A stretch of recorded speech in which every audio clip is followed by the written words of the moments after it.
భగవద్గీత యథాతథము. పశ్చైతం పాండుపుత్రణామాచార్య మహతీం చముం వ్యూఢాం ద్రుపదపుత్రేణ తవ శిష్యేణ ధీమత.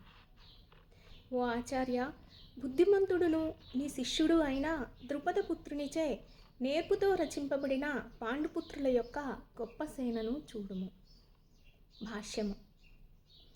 గొప్ప రాజనీయవేత్త అయిన దుర్యోధనుడు బ్రాహ్మణసేన నాయకుడైన ద్రోణాచార్యుని లోపములను సూచింపగోరెను. అర్జునుని భార్య అయిన ద్రౌపది తండ్రియగు ద్రుపద మహారాజుతో ద్రోణునకు ఏదో రాజకీయమైన కలహముండెను.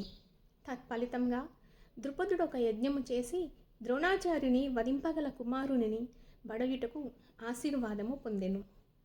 ద్రోణునికి ఇది పూర్తిగా తెలియను.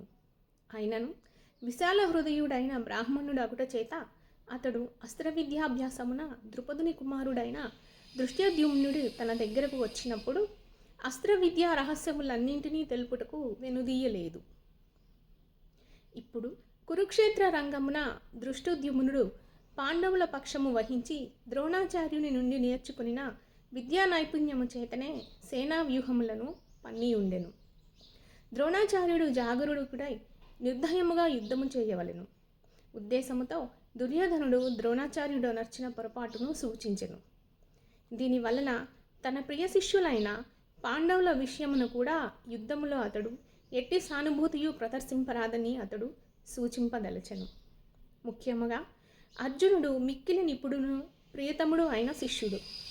అందుచే యుద్ధమున ఎట్టి సానుభూతి అయినను పరాజయమునకు కారణమగునని కూడా దుర్యోధనుడు హెచ్చరించెను.